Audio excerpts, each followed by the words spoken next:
Oconee, the story of the Oconee Bell.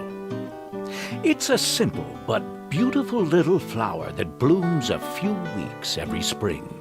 But the story of the Oconee Bell is anything but simple.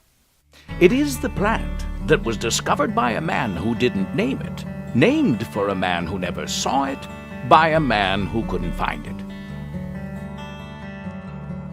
Well, the story really starts in 1787 when a French botanist, André Michaux, discovered a plant that he didn't recognize. He called it a new plant in his journal and collected a specimen and went back to France. Well, it was in 1839 that a young botanist from Harvard, Asa Gray, was visiting Paris and decided to look through the Paris herbarium because he wanted to write a flora of North America. And in a pile of plants in that herbarium from André Michaux, he found a stack labeled Unknown Plants. And when going through that stack of museum specimens, he came to a plant that he immediately recognized was a new species. It wasn't just a new species, it was a new genus. He was excited. The label simply said High Mountains, North Carolina. Asa Gray was so intrigued with this plant that when he got back to North America and assumed his professorship at Harvard, he traveled twice to North Carolina to search for this plant. While the Oconee Bell remained lost to Asa Gray, the Cherokee Indians had been familiar with the plant for hundreds, if not thousands of years. Oconee is a Cherokee word that in context can identify any object that is beside the water. And this little plant thrives in moist wooded areas beside mountain streams.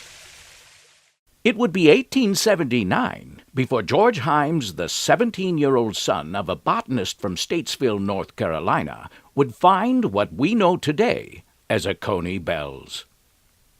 Not recognizing the plant, Himes sent it to a fellow botanist who forwarded it to Asa Gray at Harvard. Gray identified it as Oconee bells, or Shortia galaxifolia, the botanical name Gray gave the plant after his longtime friend, botanist Charles Short.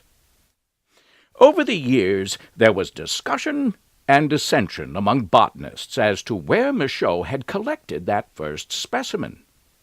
In the 1950s, botanist P.A. Davis of the University of Louisville studied Michaux's findings and concluded it would have been along the Kiowa River, probably in an area now underwater near the Jocassee Dam.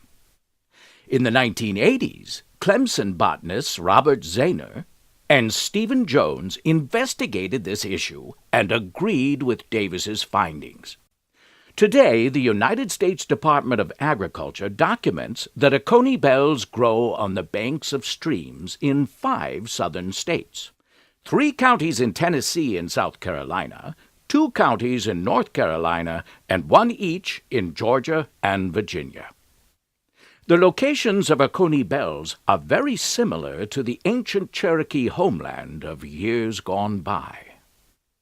Oconee County is fortunate to have numerous thriving populations of Oconee bells in several protected areas, including Devil's Fork State Park on Lake Jocassee, where there is an Oconee bells walking trail.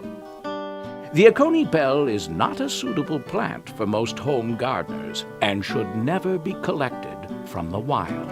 The fairest bloom the mountain knows is 99